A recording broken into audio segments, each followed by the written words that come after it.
ప్రభువైన యేసుక్రీస్తు వారి శుభనామంలో అందరికీ వందనాలండి.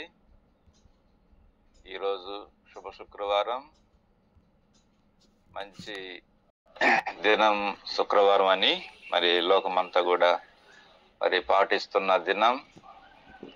మరి ఈ దినానికి అందరూ కూడా మరి దేవుని ఆత్మతో సత్యముతో ఆరాధించడానికి సిద్ధపడుతున్నటువంటి దినం. దేవుడి ఉదయకాల దీవెనలతో మనందరం నింపునుగాక. మరి చిన్న వాక్య భాగాన్ని మనం చదువుకుందాం. ఉదయకాల సమయంలో గలతీయులకు రాసిన పత్రిక 3వ అధ్యాయము 1వ వచనం చదువుకుందాం.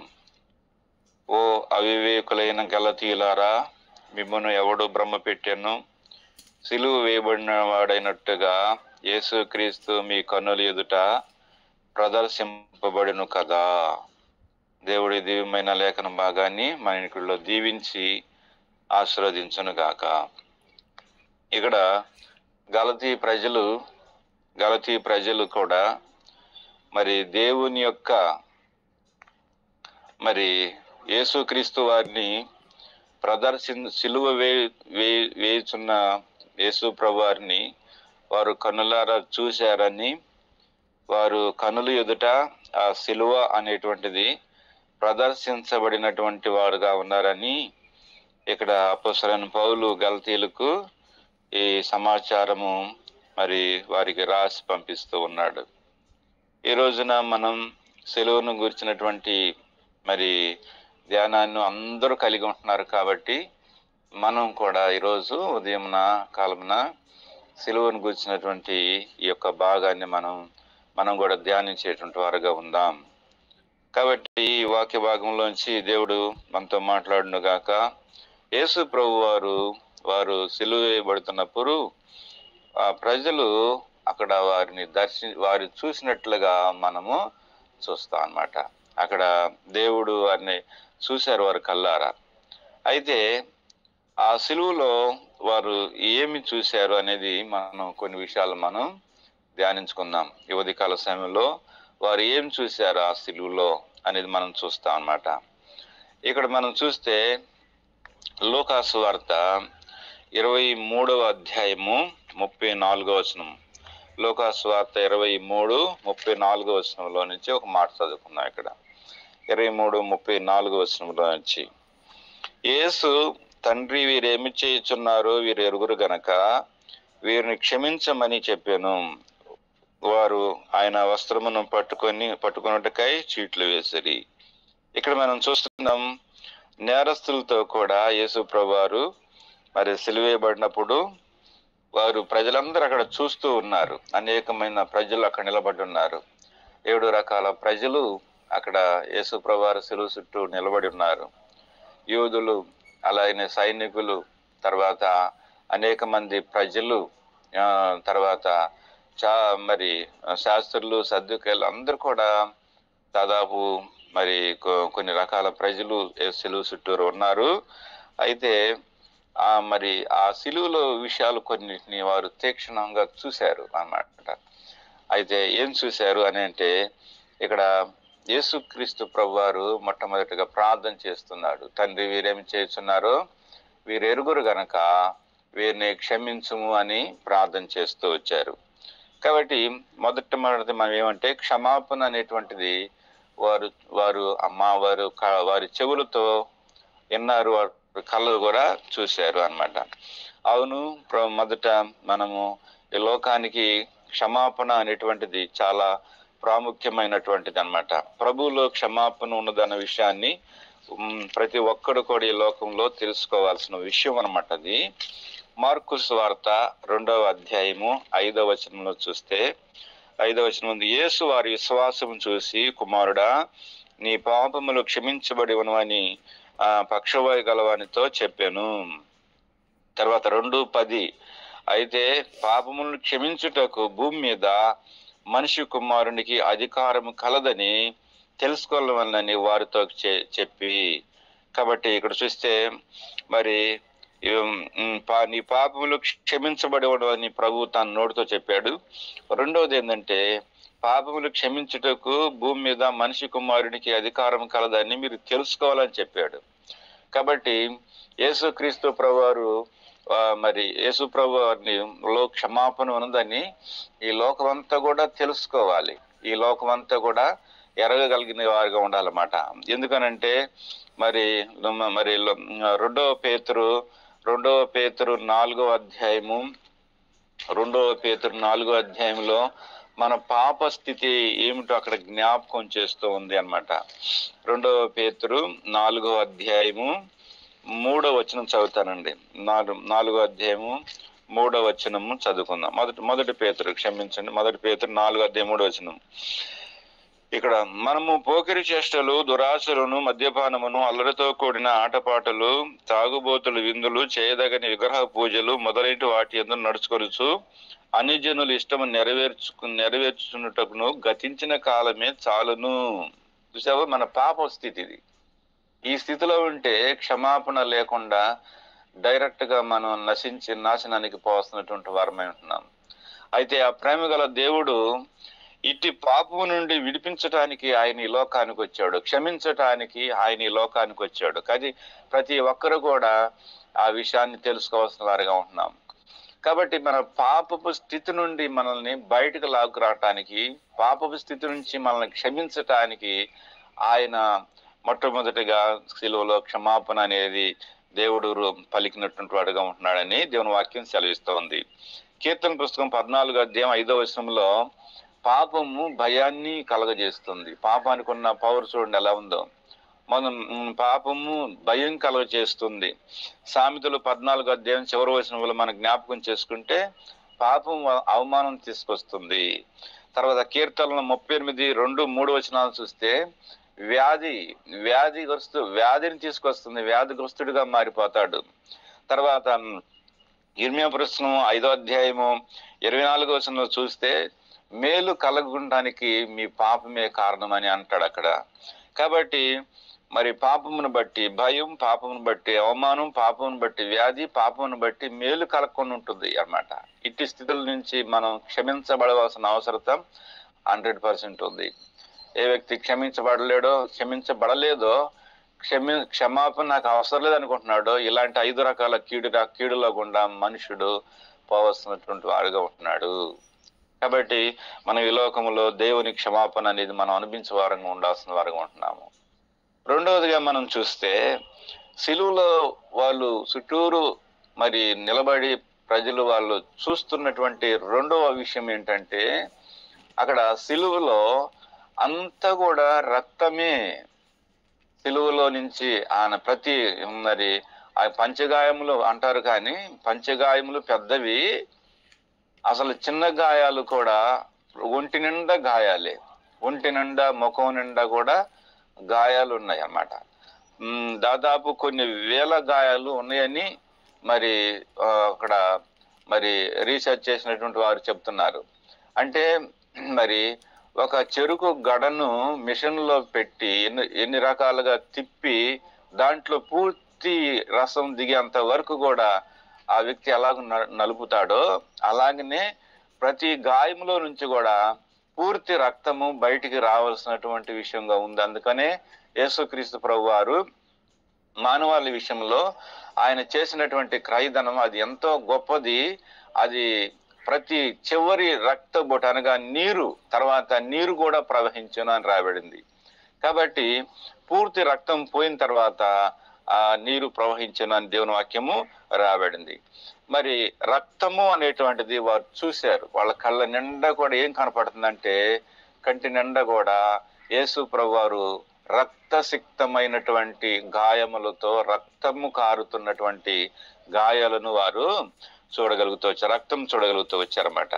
అందుకని దీని గురించి ఏమని రాయబడిందంటే కొలస్సీలకు రాస్తున్నటువంటి పత్రిక 1వ అధ్యాయము 19వ వచనం చదువుదాం. కొలస్సీలకు రాసిన పత్రిక 1వ అధ్యాయము 19వ వచనంలో నుంచి ఒక మాట చదువుకుందాం. ఆయన యందు సర్వ సంపూర్ణత నివసింపవలనని ఆయన శిలువ రక్తము చేత సంధి చేసి ఆయన ద్వారా సమస్తమును, అవి భూలోకమందున్నవైనను పరలోకమందున్నవైనను వాటన్నిటినీ ఆయన ద్వారా తనతో సమాధాన పరుచుకొనవలెనని తండ్రికి అభీష్టమాయను. కాబట్టి తండ్రి రక్తము ద్వారా దేవుడు మనల్ని ఏం చేసుకోవాలనుకున్నాడు? సమాధానపరచుకోవాలనుకుంటున్నాడు. భూలోకములో ఉన్నవైనను పరలోకమందున్నవైనను వాటన్నిటినీ ఆయన ద్వారా తనతో సమాధానపరుచుకొనవలెనని తండ్రికి అభీష్టమాయను. కాబట్టి ఆయన శిలువ రక్తము చేత సంధి చేసి, ఆ శిలువ రక్తమే గనక లేకపోతే మనం చాలా విషయాల్లో కోల్పోయే వాళ్ళం. ఎందుకంటే రక్త ప్రోక్షణం లేకుండా మానవునికి క్షమాపణ కలగదు అని సామాన్యంగా చెప్పవచ్చు. మరి హెబ్రీ రాసిన పత్రికలో అదే మనం చూస్తాం అన్నమాట. మరి రక్త ప్రోక్షణం అనేటువంటిది చాలా ప్రాముఖ్యమైనది, చాలా ప్రాముఖ్యమైనటువంటి విషయంగా ఉంటుందన్నమాట. కాబట్టి మరి మానవుడు రక్త ప్రోక్షణం ద్వారానే మరి సరిచేయబడ వల్ల క్షమించబడాలి. మరి మాటి మాటికి బలులు అర్పించే పని లేకుండా యేసుక్రీస్తు ప్రభువారు ఒక్కసారే తన రక్తమును అర్పించబడుట చేత ఆ ప్రకారముగా మనల్ని హెబ్రీ 9:14 మనం చూస్తాం మాటను. 9:14 నిత్యుడొక ఆత్మ ద్వారా తను తాను దేవునికి నిర్దోషిగా అర్పించుకున్న క్రీస్తు యొక్క రక్తము నిర్జీవ క్రియలను విడిచి జీవము గల దేవుని సేవించుటకు మీ మనస్సాక్షి ఎంత ఎక్కువగా శుద్ధి చేయను. చూసావా? కాబట్టి మరి యేసుక్రీస్తు ప్రభు రక్తము ద్వారానే మనము సరిచేయబడగలం. యేసుక్రీస్తు ప్రభు రక్తము మరి 1 యోహాను 1:7 చూస్తే, 1 యోహాను 1:7 గనక మనం గమనిస్తే ఇక్కడ ఏమని రాయబడిందంటే, అయితే ఆయన వెలుగులో ఉన్న ప్రకారం మనం వెలుగులో నడిచిన ఎడల అన్యోన్య సహవాసము గలవారమైందుము. అప్పుడు ఆయన కుమారుడైన యేసు రక్తము ప్రతి పాపం నుండి మనల్ని కడిగి పవిత్రునిగా చేయను. రక్త ప్రోక్షణము పాపానికి క్షమాపణ కలిగినదన్నమాట. కాబట్టి ఇక్కడ యేసుక్రీస్తు ప్రభు వారి రక్తములో 7 రకాల దివ్యమైనటువంటి మరి మా ఆశీర్వాదాలు ఉన్నాయి. 7 రకాల దివ్యమైన ఆశీర్వాదాలు ఉన్నాయి. ఒకటి, శిలువ రక్తము చేత పవిత్రత. ఇక్కడ మనం చదివింది 1 యోహాను 1:7 పవిత్రత.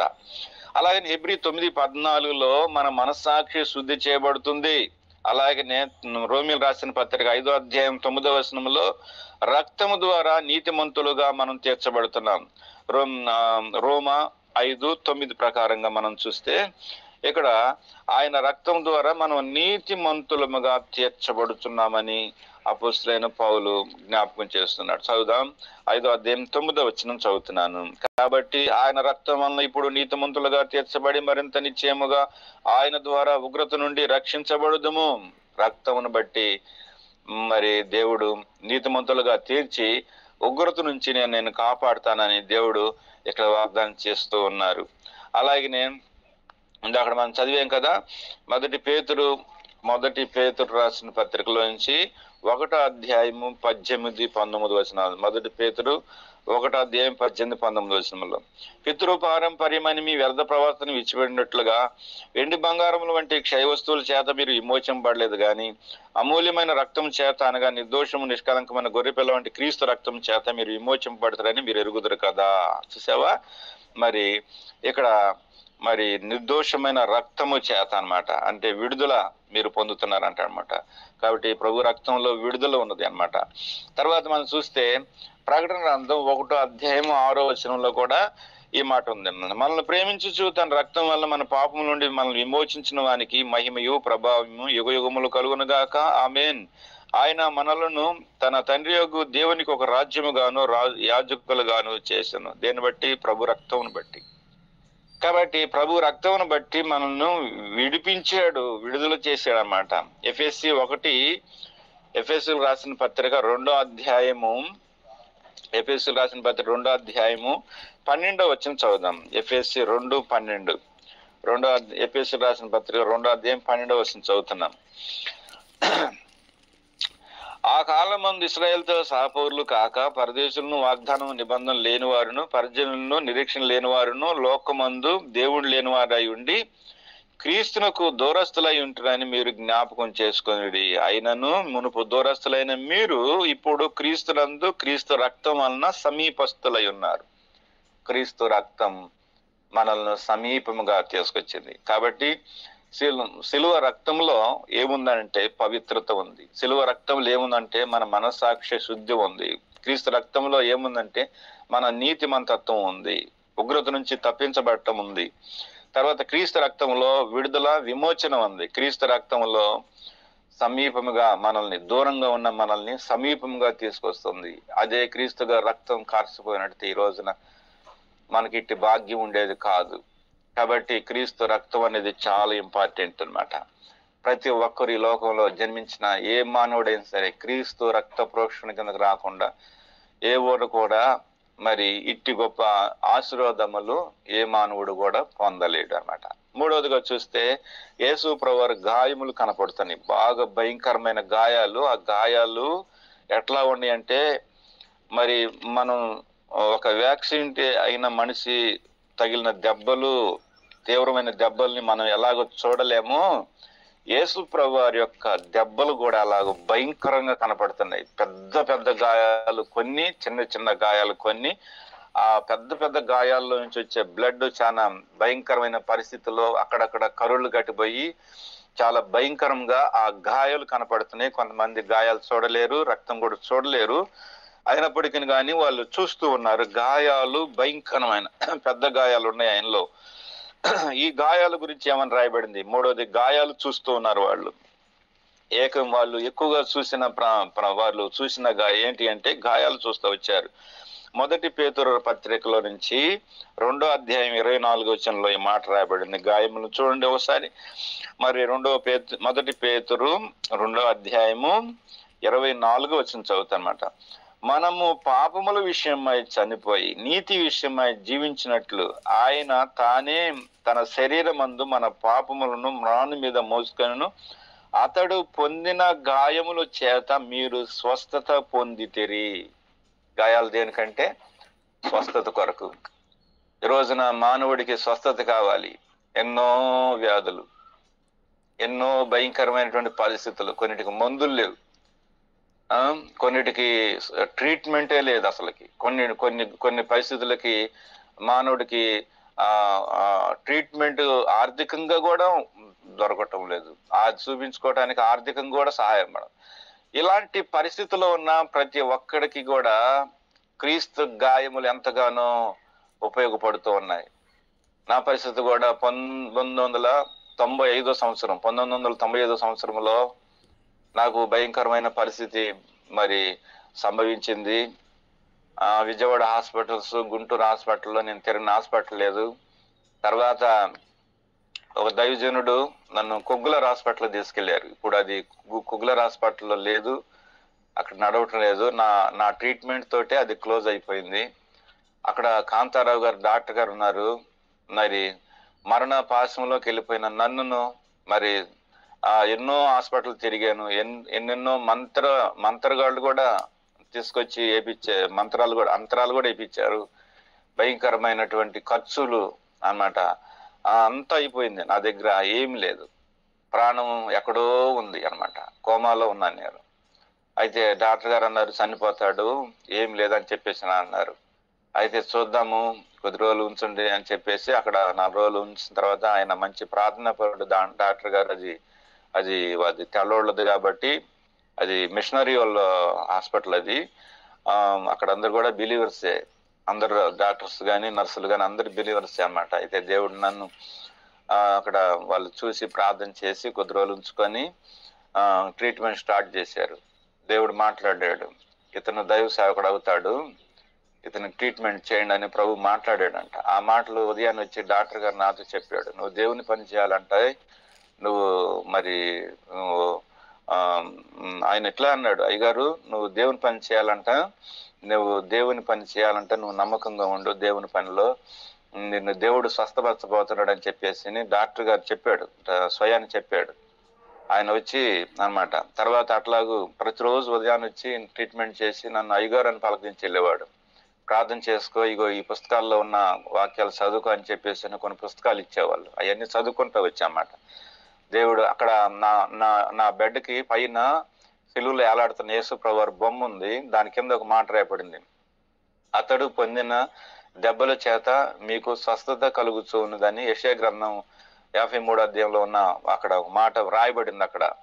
అది ప్రతిరోజు అది నాకు బైబిల్ తీసి అంత ఓపిక కూడా లేదు, ఆ వాక్యాన్ని చదువుకుంటూ ఉండేవాడిని. ఆ దెబ్బలు, అతడు పొందిన దెబ్బల చేత మీరు స్వస్థత పొందితిరేనా అని రాయబడింది. ఆ మాట చదువు నేను అనుకునేవాడిని, ప్రభు నన్ను కూడా స్వస్థపరిచయ్యా, నీ బ్రతుకున్నంత కాలం నీ పని చేసుకుంటానయ్యా, నీ పని నేను చేసుకుంటానని చెప్పేసి ఎంతగానో నేను కూడా ప్రార్థన చేసుకుంటూ వచ్చానమాట. ఈ రోజున ఆర్థికంగా కానీ లేకపోతే ఆర్థికంగా ఉన్నా దానికి ట్రీట్మెంట్ లేకపోవటము ఇవన్నీ కూడా మనం చూస్తూ ఉన్నాం. అయితే గాయాలలో ఉన్న స్వస్థత ఈ రోజున మనం అందరం అనుభవించుదుము గాక అన్నమాట. కాబట్టి మార్కు సువార్త 5వ అధ్యాయం 15వ వచనంలో కూడా అక్కడ ఒకడు గాయాలతో ఉన్నాడు, సమాధుల్లో ఉన్నాడు, తన రక్తాన్ని తాను త్రాగుతున్నాడు, ఎవరు బంధించలేకపోయాడు, ఎవరు కూడా అతన్ని బాగు చేయలేకపోయారు, సంఖ్యలతో పలుమార్లు బంధించారు అతన్ని.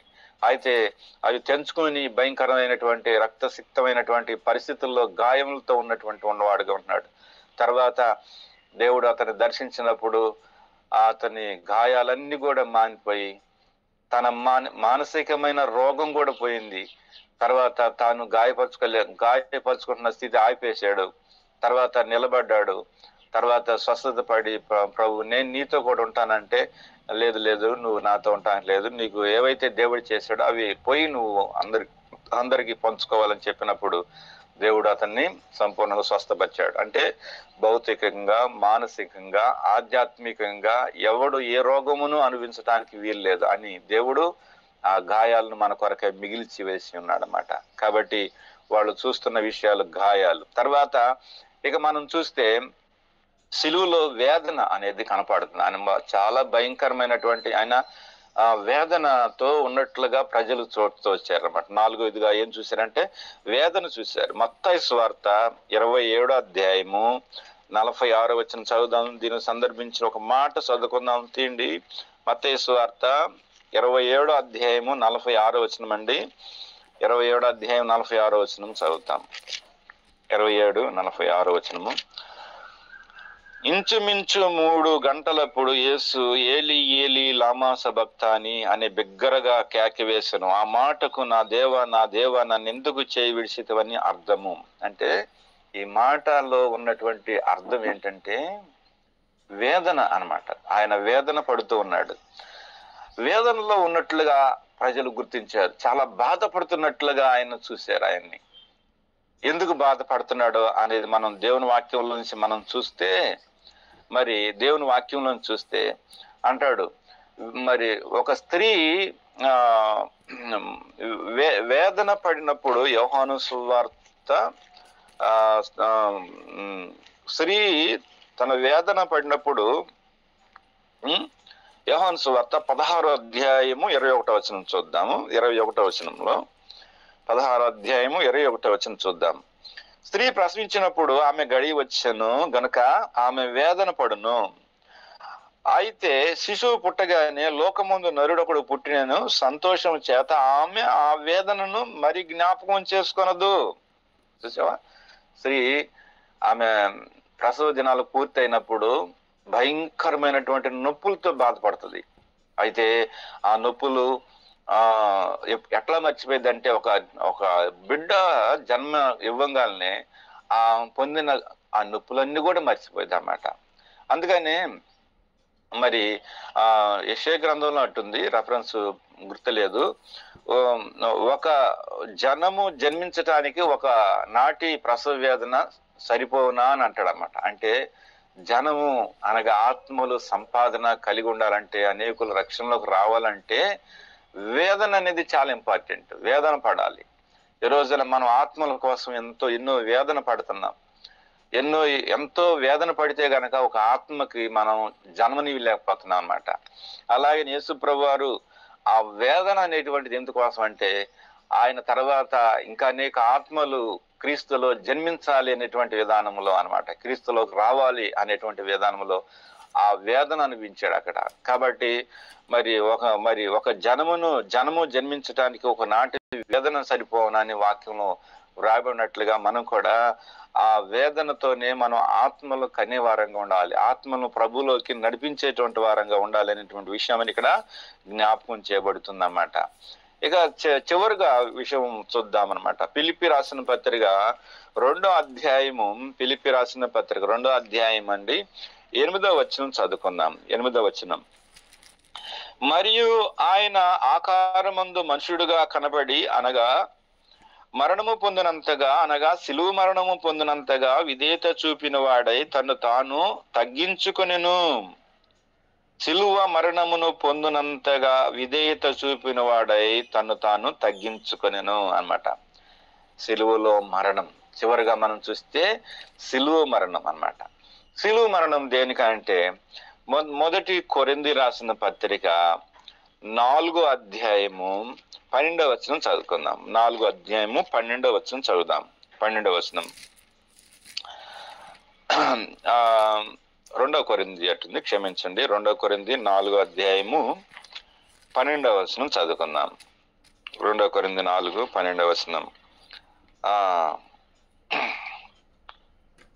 2వ కొరింథీ 4వ అధ్యాయము 12వ వచనం చదువుతానమాట. కావున మాలో మరణము మీలో జీవము కార్యసాధకం అవుతున్నవి. చూసావా, మాలో మరణము మీలో జీవము. యేసుక్రీస్తు ప్రభువారు ఎందుకు మరణించాడంటే మనకు జీవాన్ని ప్రసాదించటానికి, మనకు జీవాన్ని ఇవ్వటానికే ఆయన అన్నమాట. అదే లూకా సువార్త 23వ అధ్యాయం 42వ వచనంలో చూస్తే ఆ సిలువ కుడివైపున ఉన్నటువంటి దొంగ అంటాడు, మమతామూర్తి నీ రాజ్యముతో నీవు వచ్చేటప్పుడు నీవు నన్ను జ్ఞాపకం చేసుకో అని అంటాడు ఒక మాట. అప్పుడు ప్రభు అంటాడు ఆయనకి ప్రత్యుత్తరం ఇస్తూ, నీవు నేడు నాతో కూడా పరదేశంలో ఉంటావు అని అన్నాడు.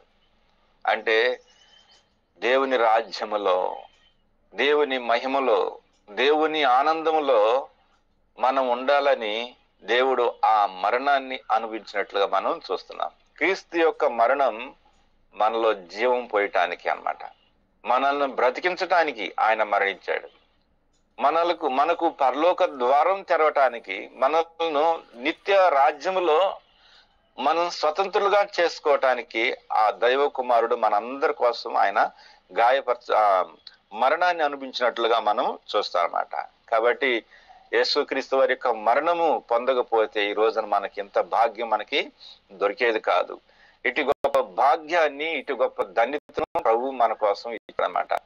కాబట్టి ఈ యొక్క ఏర్పాటులో మనం అందరం కూడా మరి యేసు ప్రభువారు క్షమాపణ మనం అనుభవించడం గాక, రెండోది ఆయన శిలువ రక్త ప్రోక్షణ మన మీద ఉన్నగాక, అలాగనే ఆయన గాయముల్లో ఉన్నటువంటి స్వస్థతను మనం ఈ రోజున అనుభవించదుము గాక, అలాగే శిలువ ఉన్న వేదన అది ఆత్మల సంపాదన విధానాన్ని జ్ఞాపకం చేస్తుంది.